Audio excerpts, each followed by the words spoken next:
নমস্কাৰ। আপোনালোকৰ এনেকুৱা হয় নেকি আপোনালোকৰ ধন যিমান ঘটি আছে তাতকৈ আপোনাৰ অধিক খৰচ হৈ আছে বা ধনখিনি সঞ্চয় কৰিব পৰা নাই বা ধনবিলাক সঞ্চয় কৰাত আপোনালোকৰ প্ৰব্লেম হয়, ছেভিং নহয়, তেতিয়াহ'লে আপোনালোকক এটা মই উপায় ক'ব গৈ আছোঁ। এই উপায়টো আপোনালোকে কৰিব, নিশ্চয় সুফল পাব। নমস্কাৰ, মই জ্যোতিষ গৌৰৱ বৰা।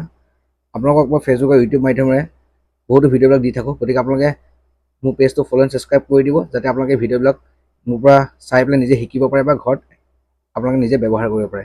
আজি মই আপোনাক এই উপায়টো ক'বলৈ গৈ আছোঁ, যদি ঘৰত আপোনাৰ পইচা পাতিবোৰ ছেভিঙত প্ৰব্লেম হয়, কি কৰিব লাগে? এটা লক্ষ্মী যন্ত্ৰ বুলি এটা কিনিব পাৰে। কপাৰৰ কিনিব লাগিব, পিতল ধাতুৰ কিনিব লাগিব। আপুনি অনলাইন এমাজনত বা বেলেগ ছাইটবিলাকতো পাই যাব। মই লাগিলে স্ক্ৰীনশ্বটটো আপোনাক দি দিম কেনেকুৱা হয়। সেই যন্ত্ৰটো কিনি পেলাই আপুনি ঘৰত থাপনাত বা ঘৰৰ মেইন য'ত এণ্ট্ৰেঞ্চ হয় বা পূব দিশত তাত স্থাপন কৰিব লাগিব শুক্ৰবাৰ দিনাখন।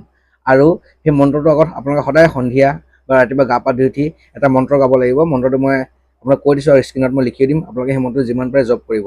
সেইটো হৈছে ওম শ্ৰী শ্ৰেয়াই নমঃ। আকৌ এবাৰ কৈছোঁ, ওম শ্ৰী শ্ৰেয়াই নমঃ। এই মন্ত্ৰটো আপোনালোকে যিমান পাৰে জপ কৰিব। সেই এইখনৰ যিখন আপোনাৰ যন্ত্ৰটো বুলি কৈছোঁ, লক্ষ্মী যন্ত্ৰখনৰ সন্মুখত আপোনালোকে নিশ্চয় আপোনাৰ ঘৰখনত টকা পইচা এইবিলাক যিবোৰ সমস্যা আছে বা ছেভিঙত যিটো প্ৰব্লেম আছে সেইবোৰ নিশ্চয় আপোনাৰ ঘৰখনত কমি যাব।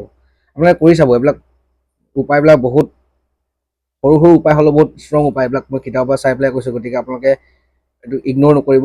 যোনে ভাবিছে কৰিম বুলি সঁচা অন্তৰে কৰিব, নিশ্চয় সফল পাব। ধন্যবাদ।